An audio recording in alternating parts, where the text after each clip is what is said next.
Bom dia. Quero saudar a igreja com a graça e a paz do Senhor, amém? Feliz por estar aqui, agradecer ao pastor Fabiana, aos líderes dessa igreja, que permitiram que nós estivéssemos aqui para conversar um pouco com vocês sobre o que acontece na sala 57, que pregamos ali, e convidar você a fazer parte desse movimento que acontece na madrugada, que tem como ênfase receber o batismo diário do Espírito Santo, com a finalidade de recebermos a chuva serôdia, finalmente, para a gente ir embora daqui. Eu não sei você, irmão, mas eu estou cansado desse mundo. Cansado, esse mundo não tem graça nenhuma para mim mais, nenhuma. Não me empolgo com nada desse mundo aqui. Já foi, já passou, venceu, a gente tem que ir embora daqui. Mas Deus tem que fazer uma obra de transformação na vida da gente. Eu não sei se você entende, e eu preciso entender isso. Não dá para ir para o céu igual a gente está, entende? Se Jesus voltasse hoje, você iria? Não dá, Deus tem que fazer uma transformação, né? Tem que mudar um monte de coisa na gente. E a gente tem tentado isso, né? Não é que nós não sejamos sinceros, verdadeiros com Deus. Sei que todo mundo está sentado aqui hoje, está tentando mudar, está buscando, está tentando ser fiel, né? Nós aceitamos Jesus Cristo, fomos batizados nas águas, declaramos amor a Ele, todos nós aqui ansiamos isso. Mas muitos de nós esbarramos na frustração de tentar e frequentar a igreja, e toma a Bíblia, e toma semana de oração, é Caleb, aí vai um monte de coisa, aí vem um orador que mexe com o coração da gente, diz, agora eu vou para o céu, daí o orador vai embora, acabou o céu junto com o orador que foi embora, e a gente fica nessa, né, irmão? Sobe e desce, numa frustração, e a gente olha no espelho e cada vez mais a gente vê a gente mesmo e menos Jesus Cristo. Como é que vai acontecer essa mudança, né? E aí exatamente nesse aspecto que nós da sala 57 nos detemos todos os dias. O tema que eu tenho para apresentar hoje, ele vai terminar às 19 horas. Amém, irmãos? Eu começo agora e nós só vamos terminar às 19 horas. É um grande sermão que eu vou pregar hoje. Esse sermão está dividido em 3 grandes partes. Esta parte da manhã, na parte da tarde, a partir das 3 horas, nós vamos ter uma outra mensagem, vamos fazer a oração do santuário aqui, vamos ter momento de intercessão, louvor. Farei uma mensagem que ela tem como título o poder da semelhança. E aí logo depois, nós vamos ter toda a nossa vigília, eu vou fazer uma mensagem, vou trazer uma mensagem sobre a sacudidura. E aí, enquanto eu estiver pregando, você vai estar orando, porque muita coisa vai ser falada e vai levantar curiosidade. O tema que eu vou tratar hoje, queridos, escutem bem o que eu vou dizer para você. O tema que eu vou tratar agora pela manhã, ele toca apenas a superfície do assunto que nós vamos tratar, tá bom? Só a superfície. O que eu estou dizendo para você é que você pode escavar, mas escavar muito mais a respeito do que nós vamos tratar aqui. Não dá tempo, é muita coisa sobre o mesmo tema, mas eu procurei sintetizar e resumir para caber nesta próxima hora. Logo depois nós vamos ter um almoço com a galera que fez a inscrição no link. Por curiosidade, quantos que estão aqui e frequentam a sala 57, levanta a sua mão, por favor. Amém? Glória a Deus. À tarde nós vamos ter um grupo ainda maior aqui, junto com os membros desta congregação. Quem é que está aqui que não é de Fortaleza? Está de férias? Eita, nós! Está vendo? E quantos estão aqui que são membros desta igreja? Ok, temos um grupo misto. Bom, Aí eu tenho uma última pergunta, já que o tema é, né, Sala 57, o programa envolve, quantos de vocês aqui, que não fazem parte do movimento da Sala 57 na madrugada, já ouviram pelo menos falar da Sala 57? Deixa eu ver a mão de vocês. O que a gente tem conseguido perceber, queridos, é que sobre a Sala 57, alguém já ouviu falar em algum momento. E nós temos alguns irmãos que não frequentam a sala. E eu sei por que você não frequenta. Porque é 5 horas da manhã. Puxa vida, né? Vou levantar 5 da manhã todo dia, domingo, segunda, quarta, quinta e sexta. Sabe qual a duração? Acho que tem que dar uma melhoradinha, que eu vou aumentar o tom de voz. Então, se a gente conseguir diminuir o microfone para evitar a microfonia, eu sei que vocês estão cuidando disso para mim. Sabe quanto tempo tem o culto da Sala 57? 3 horas, irmãos. Todo dia. E tem dia que não termina. Tem dia que não termina 8, vai até 8h30. Tem dia que não termina 8h30, tem dia que vai até 9. E ninguém diz glória a Deus, irmão? Tudo tem mais de duração de 1 hora, né? Jogo de futebol dura mais que 1 hora, novela dura mais que 1 hora, filme dura mais que 1 hora, mas o culto do Senhor tem que ter 30 minutos, senão... Então na sala a gente está desacelerando, né? Lá a gente está desacelerando, tem mais tempo com Deus. E você não entra na sala também, porque afinal de contas, né, esse negócio de movimento, igreja adventista, Espírito Santo, isso é meio duvidoso. De onde vem? Quem são essas pessoas? Olha, melhor não entrar, cuidado com isso. Já ouvi demais isso, já ouvi muito isso. E de fato, a Sala 57 não surgiu de um departamento. Ela não surgiu de uma ideia de alguém que estava atrás da mesa e pensou um projeto para a igreja, como fazem os nossos departamentais, e fazem muito bem isso, inclusive. Fazem muito bem isso. A Sala 57 surgiu na cabeça de um pastor. Ele hoje está aposentado e ele tinha já como propósito a expressão, né? Sala 57. Quem cunhou essa expressão foi o pastor Moura, Humberto Moura, que é de São Paulo. Tem o culto da mata todo domingo ali, uma bênção o culto que aquele homem faz. Já pregou na Sala 57, vai pregar mais vezes, é um homem de Deus. A expressão Sala 57 foi ele quem cunhou. Eu fui apresentado à Sala 57 há 10 anos e desde lá tenho estudado profundamente sobre a necessidade de recebermos a unção diária do Espírito Santo, e estou cada vez mais convencido dessa urgência. E o tema de hoje, até 19 horas, vai te mostrar que realmente a gente tem muita urgência disso. Agora, a Sala 57 na internet, aí sim, vai surgir lá da minha igreja. Alguns irmãos decidiram fazer um Zoom depois dos 10 dias de oração. Veio a pandemia, não podíamos mais estar na igreja. E aí, alguns irmãos nossos da minha igreja decidiram estudar alguns livros na madrugada. Eu frequentava esse culto intermitentemente. Não era ainda a Sala 57, era um culto para estudar livros. E aí a menina que fez isso disse: pastor, o senhor pode cuidar para mim? Porque eu consegui um emprego e tal. Eu falei: posso, só que eu vou mudar tudo. Disse: não, pode mudar o quanto o senhor quiser. E aí eu assumi, e desde o momento em que eu assumi, com 17 famílias, nós hoje temos mais de 10 mil pessoas adorando na madrugada há 3 anos. Há 3 anos. Há 3 anos. A Sala 57 hoje, desde o último levante que nós fizemos, está sendo retransmitida em mais de 37 países no mundo. Amém, irmãos? Amém. A Sala 57 tem 70 pastores que fazem parte. 70. Dos que nós conhecemos.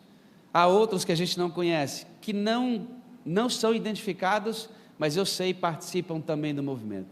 Nós temos muitos retransmissores e listas de transmissão, por isso a sala alcança tanta gente.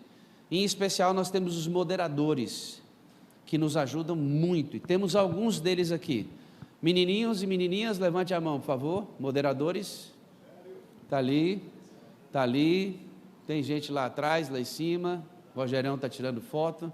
Nós temos administradores, intercessores. Há muita gente. Eu vou passar um vídeo para você que nunca entrou na sala 57, para você entender hoje a dimensão e a extensão e a importância dessa sala. Neste vídeo, você vai ver a presença do pastor mundial da igreja. Ele está no vídeo, inclusive prega nesta vigília para a gente. Pastor Ted Wilson, presidente mundial da igreja, pregou em uma das nossas vigílias. Quem o traduziu foi o Williams Costa Júnior. Já esteve na sala o pastor Ayrton Killer, que hoje é secretário da nossa igreja mundial também. Já esteve na sala o departamental da igreja mundial sobre mordomia. Já esteve na sala o presidente da divisão sul-americana, o atual, que acabou de ser empossado ano passado. Está na sala frequentemente o ministerial da divisão sul-americana, pastor Lucas. Então eu vou mostrar só para você ver que a sala, muito embora ela não surgiu de um departamento da igreja, ela é absolutamente legal e autorizada pela igreja, para você não ter dúvida que você pode entrar e levar toda a sua família para esse movimento. O vídeo está aí, não está? Ok? Podemos ver, por favor? Essa foi a vigília do alto clamor.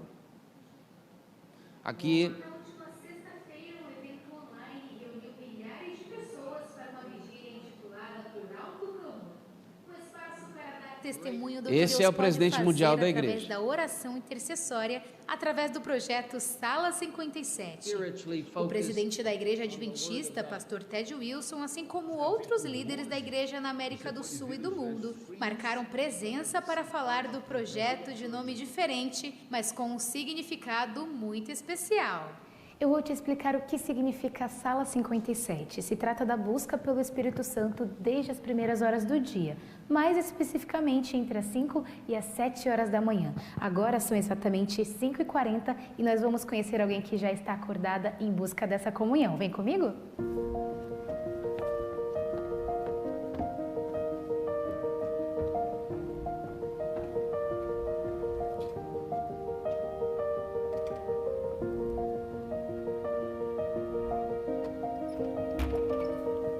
Oi, Jana, bom dia.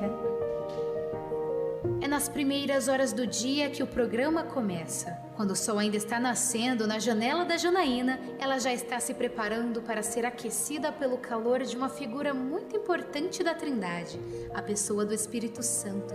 Na parede do quarto, vemos algumas experiências incentivadas pela sala, Quarto de nomeada guerra. por Quarto de Guerra. É incentivado que cada um tenha o seu quarto de guerra, porque é o nosso cantinho de guerra com Deus mesmo e contra as lutas também que a gente enfrenta do nosso dia a dia, guerras espirituais. E nós somos incentivados a colocar aqui não só as coisas que a gente deseja, mas também nome de pessoas por quem a gente está orando, que é o incentivo da oração intercessória. Mas essas experiências não param apenas na Janaína. Através do projeto, milhares de pessoas adotaram a ideia do quarto de guerra para intercessão e experiências com Deus. É exatamente trazer o santuário para dentro de casa, ou no caso, dentro do seu quarto. Dentro da nossa vida também.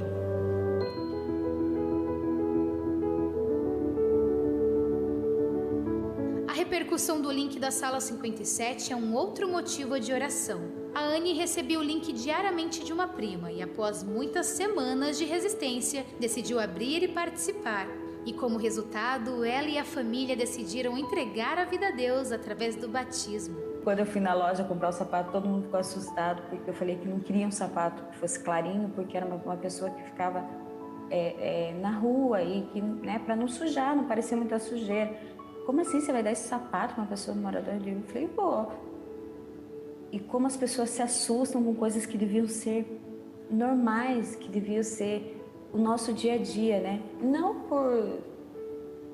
porque eu tenho que fazer isso, mas é algo que o Espírito Santo quando você acorda e pede para Ele guiar seu dia, para Ele direcionar, para que tudo seja através dEle, quando você acorda e faz isso, Ele te move, e aí a hora que você vê, você já está fazendo. A gente tem o costume de achar que se eu fiz uma oração e Deus respondeu com sim, é porque eu estou mais próximo de Deus. Mas não, a gente aprende que, apesar do não de Deus e do silêncio, a gente também pode ter a certeza de que Ele está com a gente. Pessoas que estavam desaparecidas, no outro dia, 2 dias depois, foram encontradas. Tudo através das orações, nós clamamos a Deus. Orações respondidas por momentos que pessoas precisavam de coisas. Nós aqui já fomos ajudados pelo grupo e foi resolvido assim, do nada. Você pensa uma pessoa te mandar R$400, R$300, R$400, do nada assim aparecer. Não é do nada, é providência de Deus. Nós buscamos, ensinamos no membro da igreja que comunhão não é só ler Bíblia, ler lição, fazer o seu culto. Essa é a comunhão de estar com Deus. Mas a gente está atrás de uma comunhão de ser parecido com Ele. Uma pesquisa realizada pelos organizadores da sala apontou que 68% das pessoas mudaram sua capacidade de perdoar. Além disso, praticar o amor através de serviços e ações é um dos pilares da sala. Sobre isso, 74% dos participantes responderam que ama para conhecer, enquanto 25% responderam que conhece para amar. Eu consigo ser um cristão que estou mais disposto espiritualmente e a transformação ela acontece em todas as pessoas, basta que a gente se entregue. Mas antes de finalizar, a Anne quer deixar os 4 pilares da sala com você também. Tenho 4 coisas para dizer para você. Eu amo você, preciso de você para ser feliz, você é a parte visível de Deus na minha vida e eu creio mais em Deus porque você existe. Deus abençoe e que você tenha um dia lindo.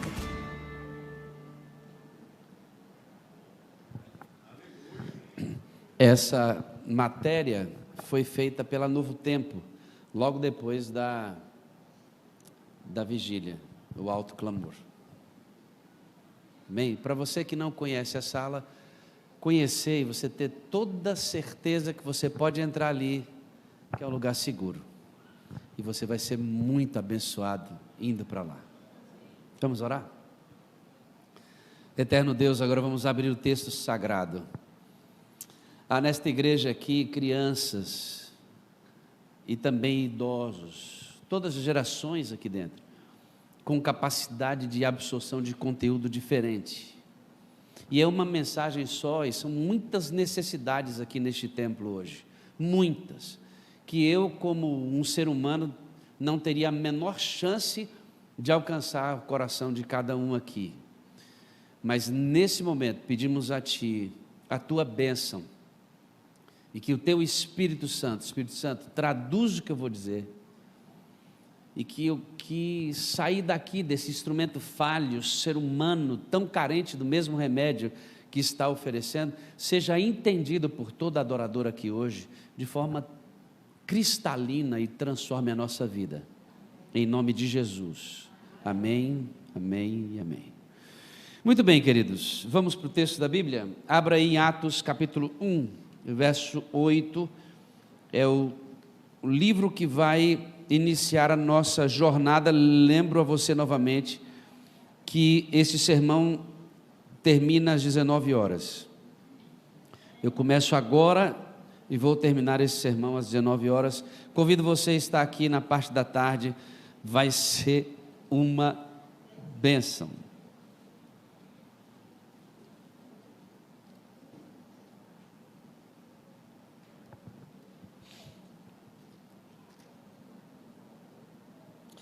Atos capítulo 1, verso 8 diz: mas recebereis poder ao descer sobre vós o Espírito Santo, e ser-me-eis minhas testemunhas tanto em Jerusalém, como em toda a Judéia e também em Samaria.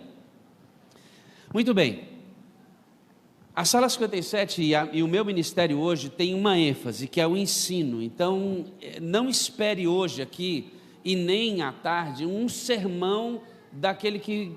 eu vou dar uma aula, serão várias aulas hoje, né? Tem cara de aula isso, então fica ligado que você não pode perder o fio da meada. Então é uma aula, é um tempo de ensino. O primeiro texto que eu quero que você leia depois desse é o que está na tela, que diz assim, ó: ponha a sua esperança no Senhor, ó Israel, pois no Senhor há amor leal e plena redenção. Você sabe como Deus salvou você? Você pode explicar? Como Deus salvou você? Você consegue explicar isso? Não? Consegue? Eu sei explicar como Deus me salvou, passo a passo. Eu sei me relacionar com Deus, passo a passo, e sei como fazer para que Ele continue processando a salvação na minha vida. Você sabe? Se você tiver um remédio que salva a sua vida e você não souber tomar o remédio, o que vai acontecer com o remédio? Será ineficaz, certo?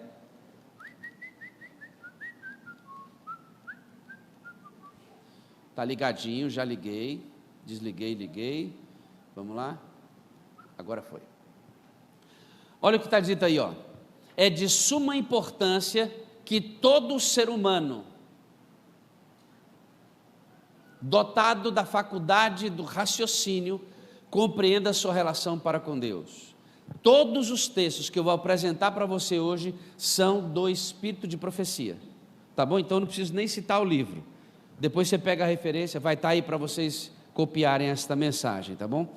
Embaixo desse mesmo texto diz assim, ó: nesta vida podemos apenas começar a compreender o maravilhoso tema da redenção. Por que eu perguntei para você se você sabe explicar?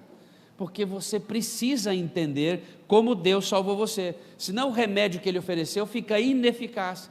Você não sabe utilizar o remédio, e quando você não utiliza bem o remédio, por mais que ele tenha as substâncias que vão salvar a sua vida, você permanece doente. Então por isso é muito importante estudar sobre o tema da redenção, que é o que eu vou passar por cima hoje. Redenção é o ato ou efeito de redimir ou remir, que significa libertação, reabilitação, reparo, não é isso? E salvação. É o ato de adquirir de novo, de resgatar, de tirar do poder alheio do cativeiro. Redenção significa Deus resgatar você, tirar você da mão do inimigo e tomá-lo de volta para Ele. É Deus arrancando você da mão do diabo. Todos os que nascemos nessa terra, nascemos criatura, reféns da influência do inimigo. Só voltamos a ser filhos de Deus quando aceitamos Jesus como Salvador. Por isso eu tenho que entender o plano, como este plano foi desenvolvido e como ele me salva. Você tem que estar ligado nisso. Abre a sua Bíblia em Romanos 5. Nós vamos passear hoje pela Bíblia. Como eu disse para você, apenas um resumo do que nós vamos tratar aqui. Depois estude muito mais, tá?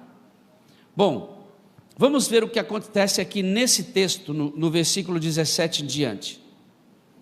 Se pela ofensa de um e por meio de um só, Romanos 5, verso 17.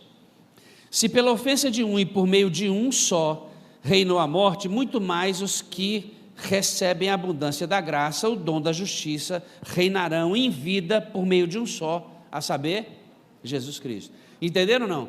Por meio de Satanás veio a morte, ele tentou Adão e Eva, por meio dele chegou até nós, mas por meio de Cristo ele nos devolve a vida. Amém? 18. Pois assim como por uma só ofensa veio o juízo sobre todos os homens para a condenação, assim também por um só ato de justiça veio a graça sobre todos os homens para a justificação que dá vida. Amém? Quando você achar bom o texto falar com você, diz assim, amém. Pode falar, irmão, sabia? É bom falar amém, né? Porque o verso 18, porque como pela desobediência de um só homem, muitos se tornaram pecadores, assim também por meio da obediência de um só, muitos se tornarão justos. Amém? Sobreveio a lei para que avultasse a ofensa, mas onde abundou o pecado, Repete, irmão, onde abundou o pecado? Eita, glória a Deus, se não fosse assim, hein, irmão, todo mundo perdido, amém? Esse texto está dizendo assim, ó, você tem capacidade de pecar? Aí Deus olha para você, eu tenho maior de perdoar. É por isso que a gente é salvo, senão não tinha chance para ninguém, Vamos continuar? O verso 21, a fim de que como pelo pecado reinou, assim, a fim de que como o pecado reinou pela morte, assim também reinasse a graça pela justiça para a vida eterna, mediante Jesus Cristo, nosso Senhor, amém? Então, Romanos 5, verso 17 até 21, revela que o Filho de Deus é o centro do grande plano da redenção, que abrange todas as dispensações ou períodos. Ele é o Cordeiro que foi morto desde a fundação do mundo. E sabe o que me impressiona em Deus, Cília? Em Deus me impressiona o seguinte: Ele criou a gente, e quando o homem pecou, se reuniu Deus, Jesus Cristo, o Espírito Santo, falou assim: o que a gente vai fazer agora? Eles pecaram, eles foram pegos de surpresa? Não, esse plano já estava fundamentado antes mesmo do homem cair. Isto é amor, irmão. Porque se fosse eu que fosse criar você, olhando o prejuízo que você ia me causar, eu não teria criado você, e nem você teria me criado, isso é certo. Mas Deus, antevendo o prejuízo que eu e você causaria, nele Deus, mesmo assim, Ele criou você. Sabe o que é isso, filho? Amor incondicional. Bem diferente do amor que nós praticamos diariamente, não é? Bom, dispensações ou dispensação, você entende o que é isso, não? Você já ouviu essa palavra alguma vez? Dispensação significa período, mesma coisa, de forma simples, tá bom? Aí diz assim, ó, precisamos ser esclarecidos acerca do plano da salvação. Olha aqui, ó, preste atenção no que eu estou apresentando para você. Quando começa a brilhar a luz para tornar claro ao plano da redenção, o inimigo opera com toda para que a luz seja. Quem é que não quer que a gente entenda como Deus salvou a gente? E aí quando começa a brilhar a luz, eu estou entendendo agora como Deus me salvou, que eu não sabia isso, o inimigo age de forma preguiçosa. O que é uma forma diligente? É como quem quer de fato atrapalhar. Sabe por quê? Porque ele sabe que no dia que você entender como ele salvou você, ele perdeu você para sempre. Por isso que ele não quer que a igreja entenda. As verdades, agora prestem atenção, as verdades da redenção são suscetíveis de desenvolvimento e expansão. A maneira como Deus nos salvou vem sendo revelada desde que o homem caiu. E ela é suscetível de quê? De novas compreensões, expansão. Em cada época, novo desenvolvimento da verdade a respeito de como Deus salvou a cada um de nós. Uma mensagem de Deus para você entende, irmãos? Houve uma mensagem para o Antigo Testamento sobre a maneira como Deus salvou a gente. Cristo lança nova luz sobre esse mesmo tema da redenção. E quando Cristo vai embora, uma nova luz é enviada sobre o mesmo plano. Progressivo processo do conhecimento. Isso significa que cada era as pessoas tinham a compreensão de como Deus as havia salvado e eles agiam e se correspondiam com esta verdade a partir da revelação para o seu tempo. Isso significa que no Antigo Testamento as pessoas de lá tinham um comportamento e nós vamos ter um comportamento diferente do deles, porque nós vamos fazer coisa que eles não faziam porque não era necessário. Você sabia disso, Barbudinho? Não sabia, Barbudinho? Vai aprender mais hoje, amém? Continuando lá, diz assim, ó, as velhas verdades são tão essenciais, A nova verdade não é independente da antiga, mas um desdobramento dela. Ou seja, Deus está, desde que o homem pecou, montando um quebra-cabeça. Ele está ansioso para salvar você. E a cada era ele monta um conjunto de informações para você entender melhor. E para eu entender melhor. Mas é um remédio que salva a sua vida, amém? Se você não souber tomar o remédio, está morto. O que eu estou querendo dizer para você, amado, é que se você está na igreja e não entende como Deus te salvou, você vai se perder, irmão. Mesmo frequentando a igreja, mesmo sendo batizado ali, mesmo estudando a lição de escola sabatina, mesmo sendo adventista 30, 40, 50 anos, se tomar o remédio errado, está morto, irmão. Eu quero compartilhar com você como tomar corretamente o remédio. Essa mensagem é a bula.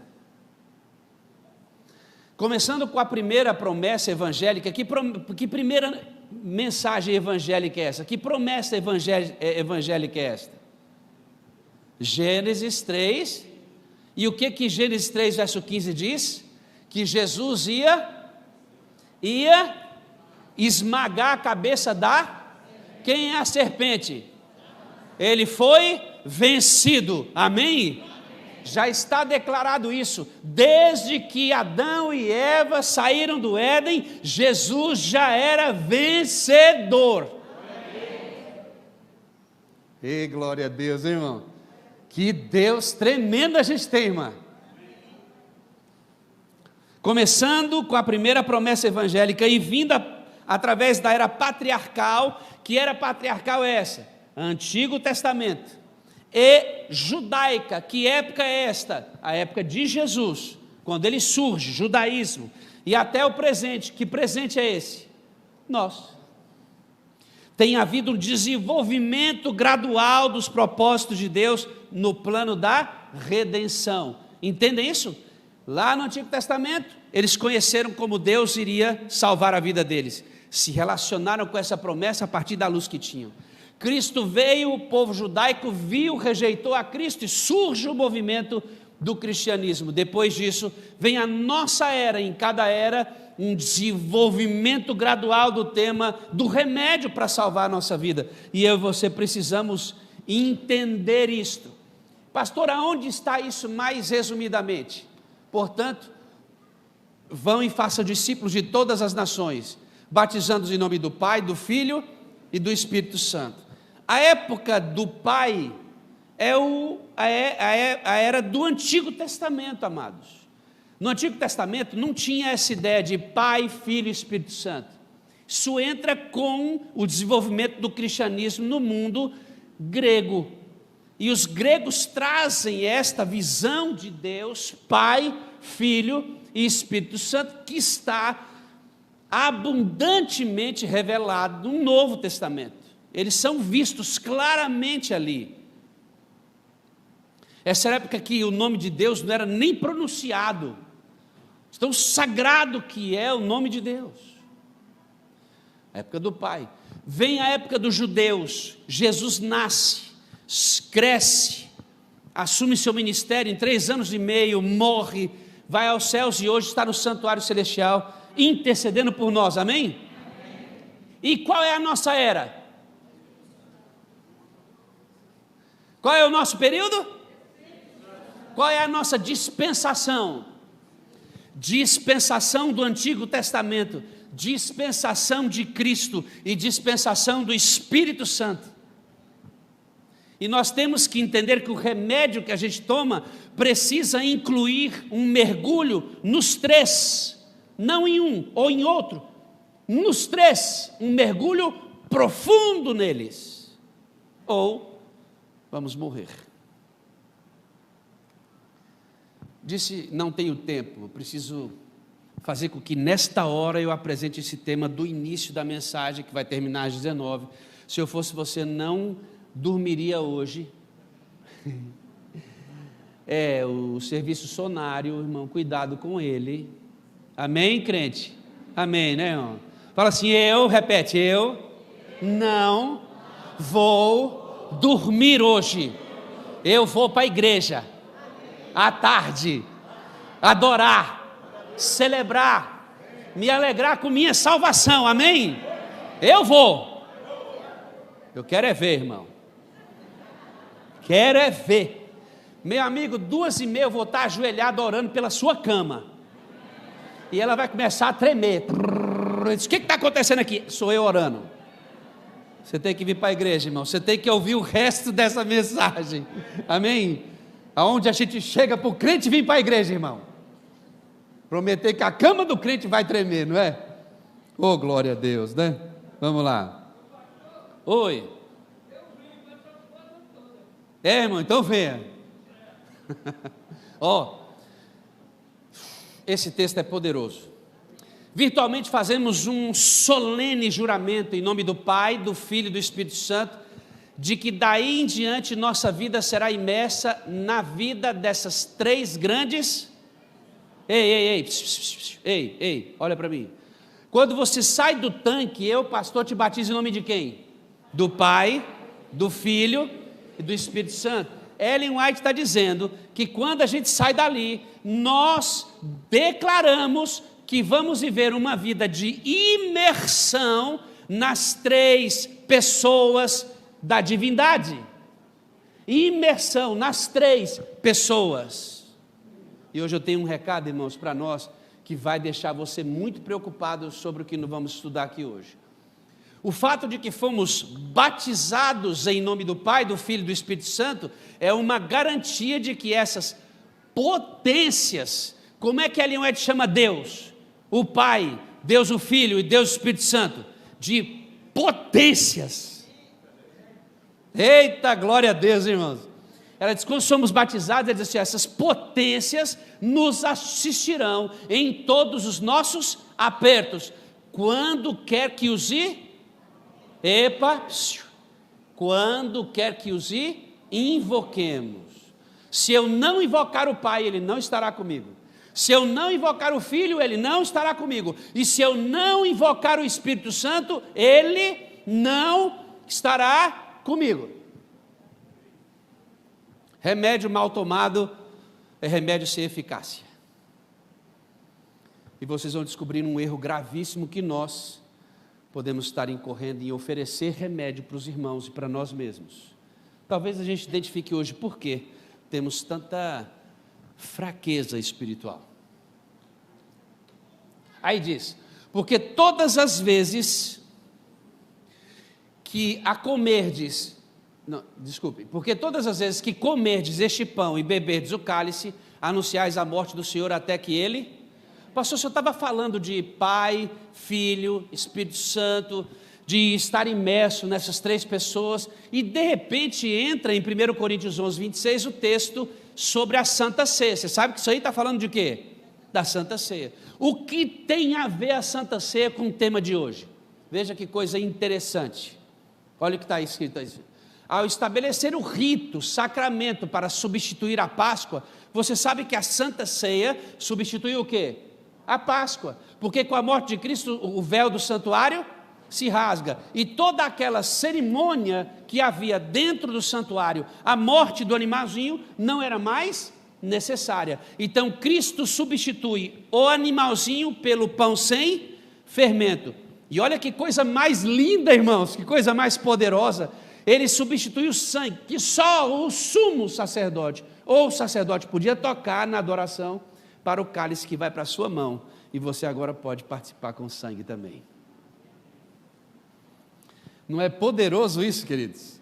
Ele está dizendo assim, ó, ao estabelecer o rito sacramental, ele está falando da Santa Ceia, para substituir a Páscoa, Cristo deixou para a igreja o memorial de seu grande sacrifício em prol do homem. Fazei isto, disse ele, em memória de mim. Olha o que diz esse texto. Olha o que diz esse texto, olha o final dele. Ele diz assim, ó, esse era o ponto de transição entre as duas dispensações e suas duas grandes festas. Cristo deixa a Santa Ceia, substituindo a Páscoa, e diz assim, ó, este é o ponto de transição entre a dispensação do Antigo Testamento para a dispensação do Novo Testamento. Quem é o Novo Testamento? é Cristo, irmãos. E Ele está dizendo, vai transitar, e eu vou deixar uma memória de que agora sou eu, o centro, e sempre fui. Quando vocês realizarem a ceia, entendam, a ceia dá início a uma nova dispensação, ou período. Que coisa tremenda, né? Mas não para aí. Com a Santa Ceia, houve novos costumes dentro da igreja. Sabe quantos homens do Antigo Testamento fizeram ceia como a gente faz? Com pão sem fermento, suco de uva? Nenhum deles. Só a gente do Novo Testamento. Lá eles comiam cordeiro. Comiam o pão sem fermento. Eles ungiam o cordeiro com óleo. Houve também o início do batismo nas águas. O batismo em nome do Pai, do Filho, porque João batizava para o arrependimento. E ele diz assim, vai vir um depois de mim que vos batizará com fogo e com... Então, o batismo em nome do Pai, do Filho e do Espírito Santo, só depois de Jesus Cristo. Junto os dons do Espírito, no corpo. Você acha que existiam igrejas como esta aqui? Existiam sinagogas, onde frequentavam só judeus. Igrejas como esta aqui, que podem receber todo tipo de gente, de onde vier, em qual situação estiver, não existia na época de Cristo. Surge com a nova dispensação em Cristo, em que o Evangelho é para toda nação, tribo, língua e povo. Percebe, queridos? Nada disso foi feito pelos antigos. Eles morreram porque... Não, esta luz era para eles, e é para nós também. E nós devemos continuar fazendo até que Ele venha. Está preparado? Vamos continuar. Agora entra num aspecto crítico. A gente faz Santa Ceia? Amém? A gente faz batismo em nome do Pai, Filho e Espírito Santo? Amém? Há nessa igreja desenvolvimento de dons? Sim ou não? Há avanço? Sim, claro, nós também. Agora, qual dispensação a gente está? Está mesmo? Está mesmo? Mesmo? Espero que esse próximo período de tempo revele que a gente precisa de uma mudança urgente para você e para mim. Pastor Wilson Paroski, meu professor e hoje um erudito adventista, um teólogo dos mais renomados da igreja adventista, na revista adventista do 30/12/2020, ele disse assim, a ascensão e a entronização de Jesus inauguram uma nova ênfase na história da redenção. Quando Jesus é entronizado, começa uma nova ênfase. Qual é a ênfase?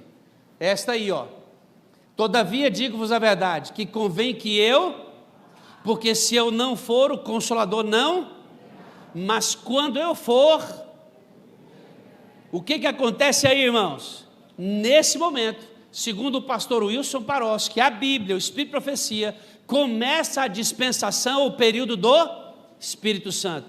Se a ceia iniciava a transição da era patriarcal para a era judaica, em que Cristo nasce, o batismo do Espírito Santo inaugura a nova dispensação. Coisa tremenda, tremenda. Bom, deixa eu ficar aqui um pouquinho. Eu quero que vocês percebam nesse texto uma coisa. Jesus e o Espírito Santo estão no mesmo lugar trabalhando? Sim e não. Pastor, esclarece. Como eu disse para vocês, não dá tempo de estudar tudo. Ellen White diz que, eu vou passar por esse texto, um pedacinho dele. Quando Jesus termina sua obra, que ele morre, ressuscita, vai ao céu, e ele vem aos discípulos, passa um tempo, até perto dos dias do Pentecostes, e ele sobe. Quando ele sobe, ele é entronizado. E quando ele é entronizado, acontece Atos capítulo 2. Certo? Ele é entronizado, o Espírito Santo desce, em resposta à sua glorificação. Se você nunca leu, procure ler no Espírito de Profecia como acontece essa cena.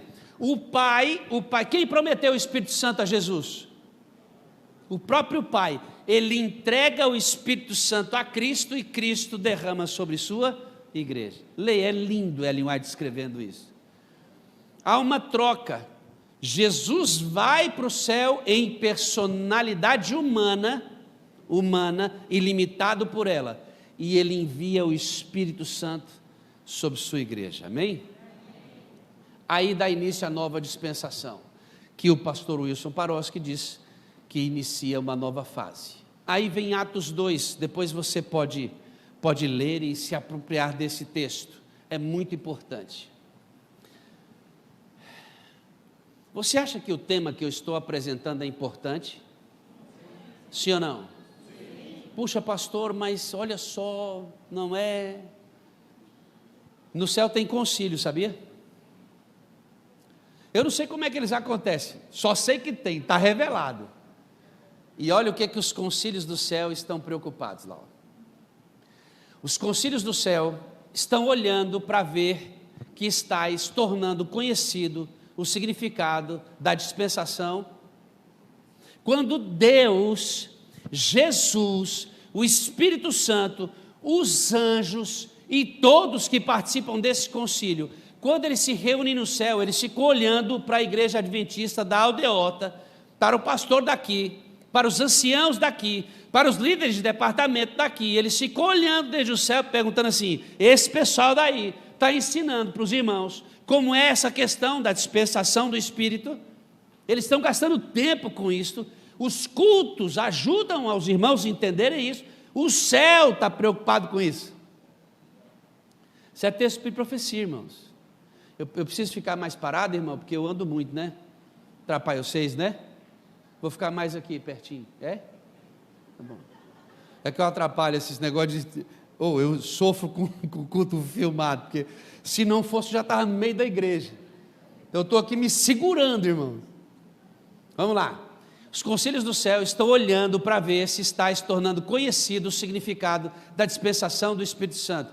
Como através da operação desse instrumento divino, as mentes dos homens corrompidas e maculadas pelo pecado podem perder o encanto pelas mentiras e apresentações de Satanás, volvendo-se para Cristo como sua única esperança e seu salvador pessoal. O céu está preocupado com o quê?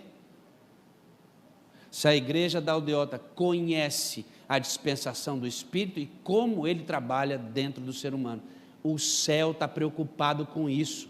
Será que você devia se preocupar como líder dessa igreja? Só que tem um problema, e eu vou para o final desta apresentação e vou ler um texto com vocês, e aí vamos continuar às 3 horas. O Espírito Santo é o representante. Quando um representante está presente, é porque quem é o oficial não está, certo? Então Cristo não é o centro, ele enviou quem? Porque Cristo está onde agora? Irmãos, Cristo não está aqui pessoalmente, ele está por meio do Espírito Santo de Deus. E isto é fundamental para entender que você deve ser salvo entendendo isto. Você sabe de uma coisa? Eu vou revelar para vocês. Muito tempo eu andei frustrado na minha vida cristã, muito tempo, porque eu queria ser fiel a Deus, eu queria ser amigo de Jesus, só que eu imaginava, irmão, que a minha ligação com Jesus era direta, que eu não precisava do Espírito Santo para estar com Cristo. Nunca eu entendia isso. E aí eu olhava, pregador vinha, e eu falava assim, glória a Deus, agora vou abandonar meus pecados, vou ser santo, vou andar na presença de Deus, e não dava conta, sabe por quê? Eu tentava direto com Cristo. E aí está dizendo que não, ele envia um representante. Você só pode estar ligado a Cristo se for por intermédio do Espírito Santo de Deus. A igreja precisa entender isso, irmãos, isso é fundamental. Olha o que diz aí, ó. O Espírito Santo é o representante de Cristo, mas despojado da personalidade humana e dela. O Espírito Santo tem personalidade humana? Não. E Cristo? Olha o que diz lá, ó. Cristo, vou voltar.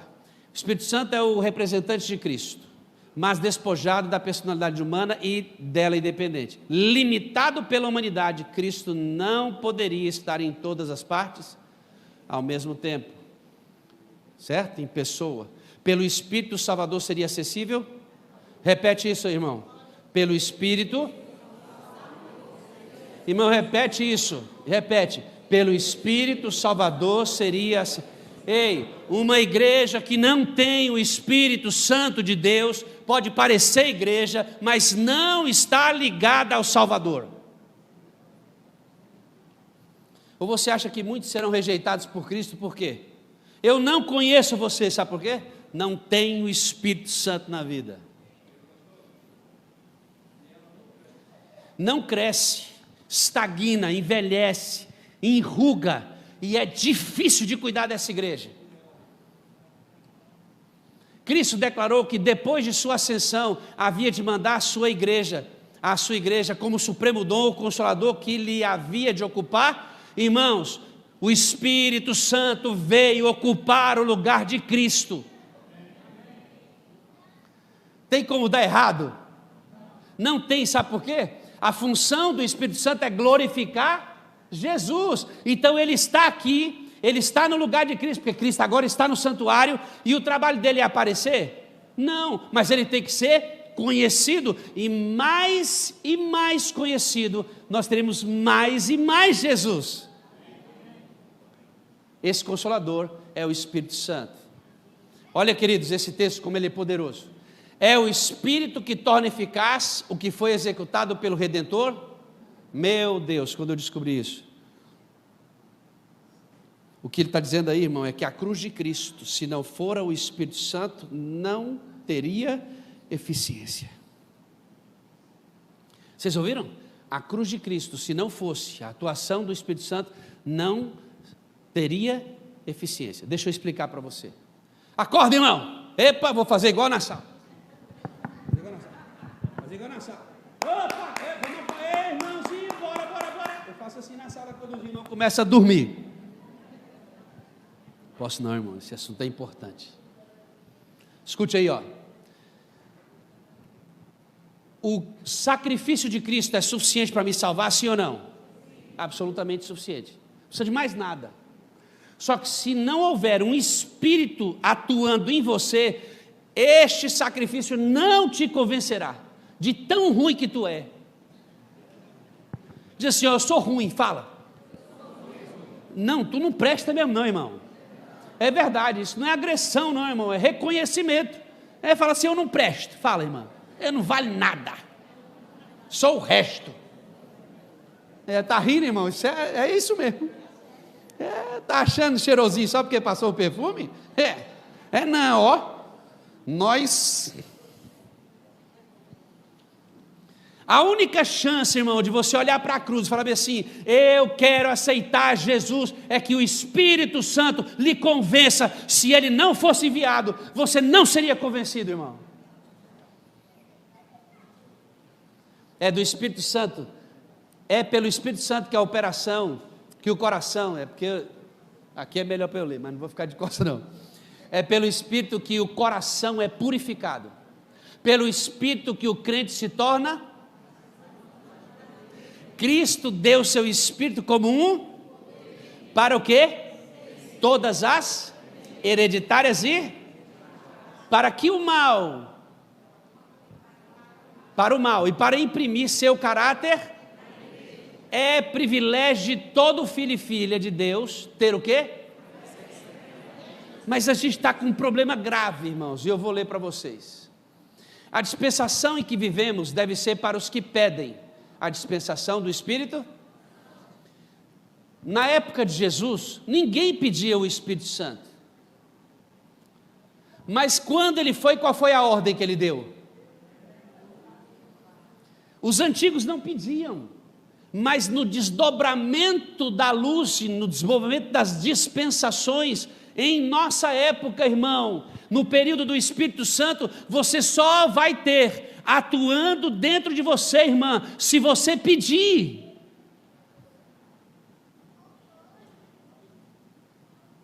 A igreja não sabe disso.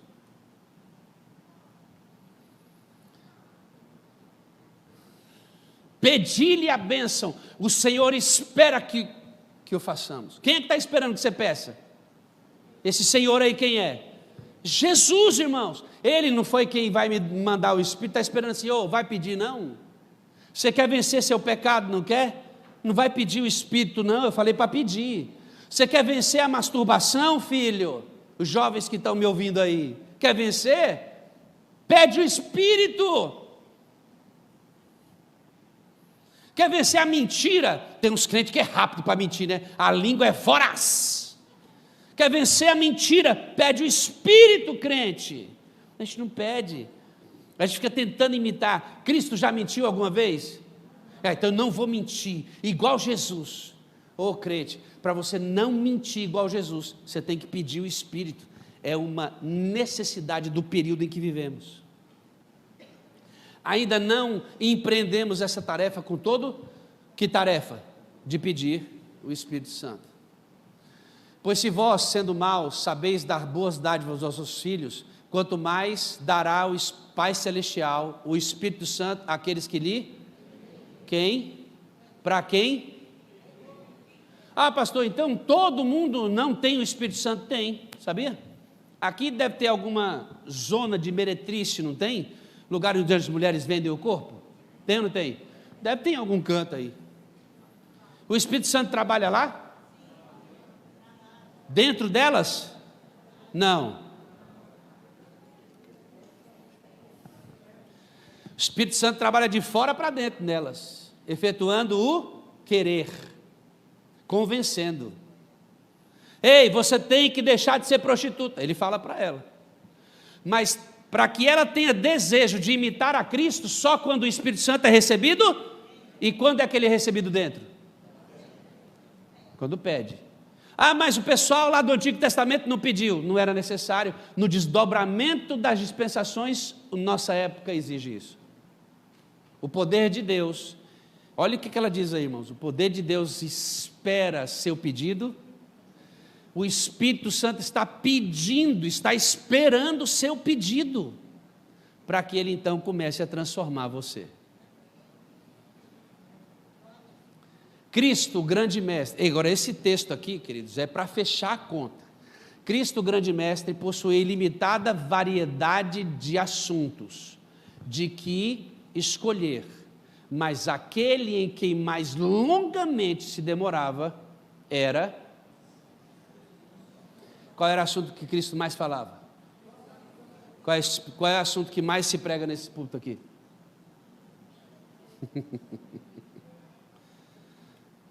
Qual era o assunto que Cristo mais pregava? Qual era o assunto que ele mais desdobrava sobre ele? Qual é o assunto que mais se prega aqui? Aqui nesse púlpito? Não é sobre ele. Não é aqui, é em todo lugar. Agora, pasmem, olha isso. Quão grandes coisas predisse ele, Cristo, para a igreja em virtude desse dom. Todavia, que assunto é menos considerado agora, na dispensação dele, que assunto é menos considerado agora, que promessa é menos cumprida. Faz-se um discurso ocasional acerca do Espírito Santo. E depois o assunto é deixado para ser considerado depois. Existe, irmãos, uma separação imensa entre o que Cristo quer que a gente pregue e o que a gente realmente prega. Agora eu vou terminar. E aí, queridos, eu vou pedir licença para vocês. Eu vou precisar abaixar a cabeça. Não gosto muito, mas vai se fazer necessário. Há mais de 130 anos, Ellen White escreveu assim, ela estava na Austrália em 1891. Se alguém quiser fazer um solo musical para mim, pode fazer, tá bom? Se você não ouviu nada do que eu disse, para aí e ouve o que eu vou dizer, que eu vou terminar o sermão agora.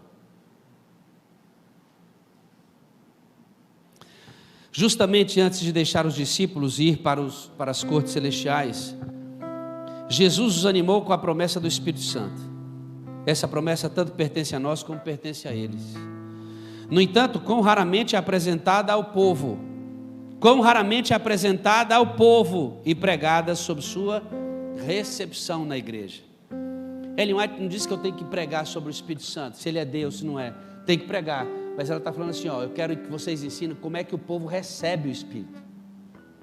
Não é que ele é Deus, que ele é Deus eu já sei, eu quero saber como é que eu recebo, já que é fundamental no período em que nós vivemos. Em consequência desse silêncio, nós não falamos sobre isso. Em consequência desse silêncio sobre este tema de maior importância, sobre que promessa, que isso aqui para mim é terrível, irmãos. Ela diz assim, sobre que promessa nós menos sabemos, através de seu cumprimento prático, e do que essa rica promessa do dom do Espírito Santo, pelo qual deve ser concedida a eficiência a todo o nosso trabalho espiritual. Ela diz, a promessa do Espírito Santo, na sua forma prática, é nossa maior necessidade, e é sobre o que menos sabemos, irmã. É por isso que os nossos jovens estão se matando, fazendo sexo antes do casamento. É por isso que os maridos estão traindo as mulheres estão traindo as esposas. É por isso que em nossas casas os televisores se tornaram uns ídolos. É por isso que a internet está carcomendo a mente de todos nós. É por isso que nós não somos semelhantes a eles, sabe por quê? Ela disse, preguem, falem, ensinem sobre o Espírito Santo. É Ele que pode transformar e salvar a vida de vocês. E nós mantemos silêncio sobre Ele. E a igreja vai sendo destruída na mão do inimigo dele. A promessa do Espírito Santo é ocasionalmente apresentada em nossas palestras. Incidentalmente nela se toca, e isso é tudo. Temos demorado sobre as profecias. Olha isso aqui, cara. Olha isso. Temos demorado sobre as profecias, doutrinas têm sido expostas, mas o que é essencial à igreja, a fim de que possa crescer em força e eficiência espirituais, para que a pregação possa levar consigo convicção e almas serem convertidas a Deus, tem sido grandemente deixado fora do esforço ministerial. É por isso que o tanque de batismo está vazio, a maior parte do tempo. Me diga uma coisa, irmãos, qual é a parte dessa igreja que mais deveria ser usada? E qual é a menos usada? Porque se fala pouco sobre a principal promessa, não a conhecemos, não sabemos quem Ele é, não sabemos como Ele trabalha, não sabemos como Ele fala a nossa mente, não sabemos como Ele nos guia, não sabemos que podemos falar com Ele, pedir conselho a Ele. Ele é nosso amigo, irmãos. E a gente tenta levar a igreja a ser fiel através de programas, festas espirituais. A Laura Morena esteve aqui outro dia, estava sentado ali. Como é lindo ver aquela menina cantar, não é? Mas isso não significa nada se o Espírito de Deus não nos trouxe aqui, não está dentro de nós, irmã. Não vai passar de uma música bonita, bem executada. Esse assunto tem sido posto de lado de fora, como algum tempo no futuro fosse dedicado à sua consideração. Outras bênçãos são apresentadas à igreja para despertar o interesse, e a igreja continua nesse declínio. Essa bênção prometida, se reclamada pela fé, traria todas as demais bênçãos em sua esteira, e deve ser dada liberalmente ao povo de Deus. Mas olha só por que o Espírito Santo não é estudado na igreja, por que ele é deixado de lado, por que o Espírito Santo, se não é um Deus esquecido, é um Deus de importância menor. Eu vou dizer por quê. Está aqui, pelas astutas ciladas do inimigo, parece que a mente do povo de Deus seria incapaz de compreender e apropriar-se das promessas de Deus. Parecem pensar que apenas escassos chuviscos da graça devem cair sobre a igreja sedenta. Sabe por que não pregamos, irmão? Porque caímos na cilada do inimigo. Estamos distraídos com um monte de coisa que não serve. Estou falando com você essa manhã que deseja ser fiel a Deus e não consegue. Estou falando com você que deseja não entrar em sites pornográficos e não consegue. Estou falando com você que deseja orar mais e você não consegue orar mais. Estou falando com você que tem um desejo tremendo de amar a Bíblia e ler a Bíblia e se emocionar com os textos da palavra, Estou falando com alguém que não ama a Bíblia, mas se esforça. Hoje, esse ano vou fazer o ano bíblico, vou arrebentar. Aí começa, o livro mais lido do mundo é Gênesis, porque a gente começa e não termina o ano bíblico. A Bíblia é chata, né? Quando você vai para o ano bíblico, você olha no ano bíblico, meu Deus, 4 capítulos. Aí você soma a quantidade de versículos, meu pai, 80 versículos, não dá para ler não. Ou então você... Assim a gente faz com a lição. Estou falando com alguém aqui que é viciado em jogos da internet. Assim, meu Deus, eu gasto tempo com isso, não consigo abandonar isso. Mas eu olho para Jesus e digo, Senhor, me ajuda, eu quero abandonar isso. Jesus, me ajuda. O Senhor não faria isso, o Senhor é o meu exemplo, o Senhor não faria isso, me ajuda, Jesus. Estou falando com alguém assim, não? Estou falando com alguém que já tentou desistir da fé do adventismo, porque você se acha um verdadeiro hipócrita. Aqui na igreja, com a Bíblia na mão, você parece, mas quando você está sozinho, meu Deus, que desastre. Sabe qual é o melhor lugar, irmãos, para saber se você é crente ou não? É quando você está sozinho e ninguém pode ver o que você faz. Aí mostra quem você é. Aí quando você está sozinho, você percebe o quanto você está longe de Deus. Não dá um desespero em você não, irmãos? Quer ver como é que dá desespero? Quantos aqui querem ir para o céu? Diz amém. Quantos aqui entregaram a vida a Jesus? Diz amém. Aí dá um desespero, porque a gente fez tudo isso e sabe que não está indo para o céu. Você sabe que você não é um adolescente fiel a Deus. Você sabe que você traz Jesus Cristo. Você sabe. E por que você está aqui? É porque você quer ser fiel a Jesus, filho. Lá no fundo do seu coração, jovem, você quer ser fiel a Ele, mas falta o poder em você. No período em que você vive, amado, no período em que você vive, se o Espírito de Deus não operar dentro de você, você não vai conseguir. Aprende hoje, Cristo é através do Espírito Santo. E você tem que pedir para Ele. Como é que é seu nome? Samuel. Você quer vencer, Samuel? Quer ser fiel a Deus? Quer deixar de traí-lo? Quer? Porque eu também traio a Cristo. E a gente precisa ser fiel. Eu vou orar para que o Espírito de Deus batize você essa manhã. E você vai ser diferente. Você vai conseguir imitar Jesus. Quer? Então vem aqui. Vem aqui. Vamos cantar a minha entrega?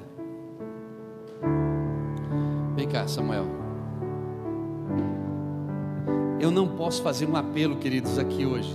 Tem muita gente. E a estrutura da igreja talvez não suporte um peso adicional nessa estrutura aqui.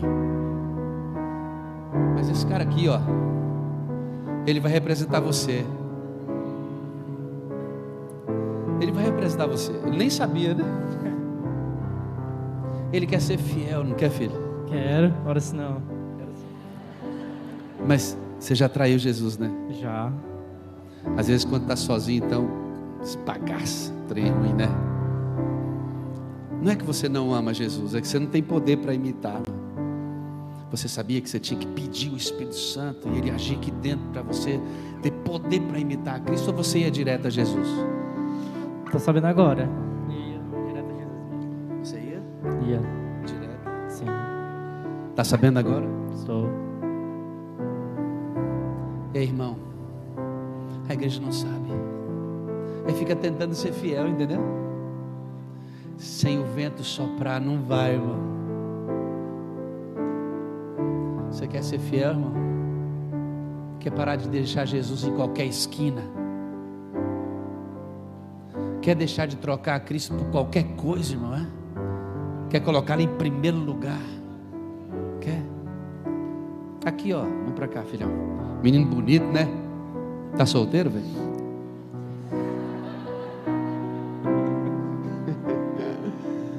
Irmãos, eu quero lotar igrejas, eu quero lotar estádios,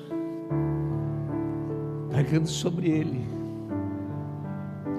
Por muitas vezes eu saí de semanas de oração em que o orador pregava e dizia assim: mas eu quero muito Jesus Cristo, mas ele nunca tinha me dito que era por meio do Espírito, e eu quebrava a minha cara. Eu quero ajudar muita gente a descobrir a plenitude da vida cristã. Andai no Espírito e vocês vão vencer as concupiscências da carne. Olha lá, o que está escrito lá? Digo, porém, andai no Espírito e jamais satisfareis a concupiscência da carne. Hoje começa uma nova história na sua vida, amigo.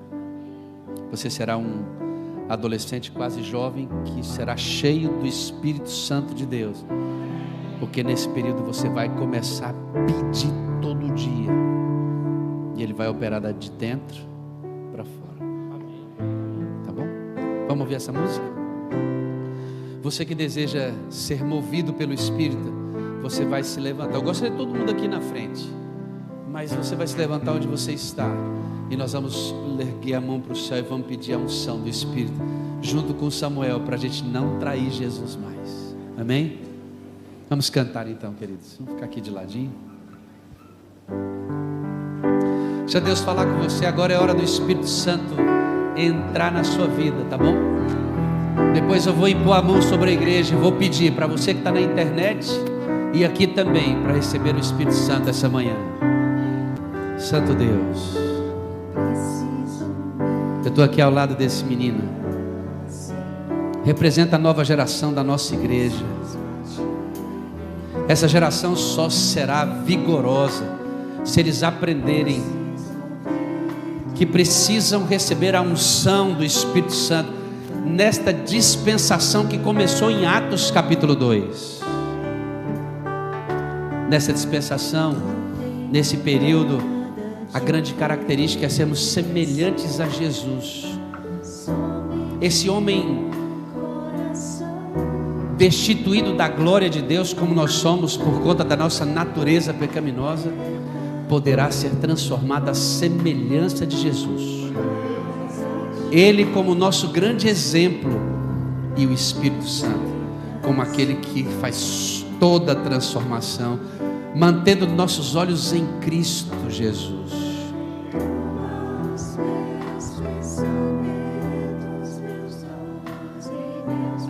Toma tudo que somos, tudo que temos.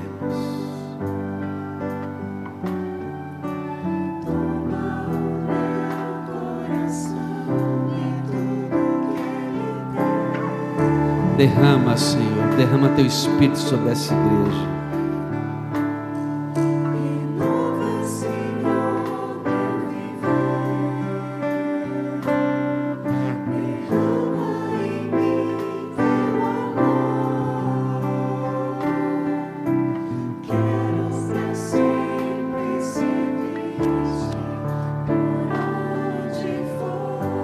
Deus, nesse momento eu quero orar pela unção do teu Espírito. Nós aprendemos que temos que pedir, e Ele vai nos dar o dom da obediência. Estou com Samuel aqui, Deus. Nós temos perdido muitos dos nossos filhos para o mundo por falta do Espírito Santo neles. E nesse momento, ó Deus, como ministro desta igreja, ordenado ao ministério, eu coloco a mão na cabeça do Samuel e peço, Espírito Santo, desça sobre ele. Batiza esse menino, ó Deus, com teu Espírito, que o amor de Jesus esteja tão presente, gravado na retina dos olhos desse menino, e que nada mais o atraia senão o sorriso do Senhor Jesus Cristo. Essa mesma mão que estava sobre ele, eu imponho sobre a igreja agora e peço, Deus Jesus Cristo, envia teu Espírito sobre esta congregação. Prepara esta geração para a chuva serôdia, Senhor. Quando nós vamos recebê-la para pregar o Evangelho a toda nação, tribo, língua e povo, Babilônia será plenamente destruída E dentro mesmo de Laodiceia, o Espírito Santo vai colocar fogo nesta cidade. E então o Senhor virá.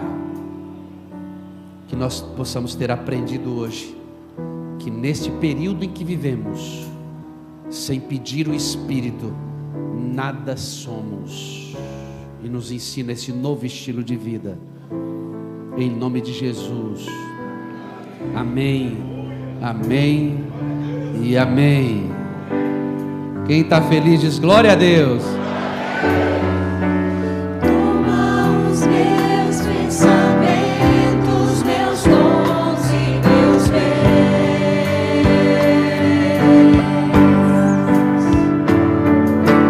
Toma o meu. Hoje à tarde, às 3h, a gente continua esse sermão, tá bom? Deus abençoe vocês. Um bom almoço. Lembra que 2h30 a cama vai começar a tremer. Até daqui a pouco.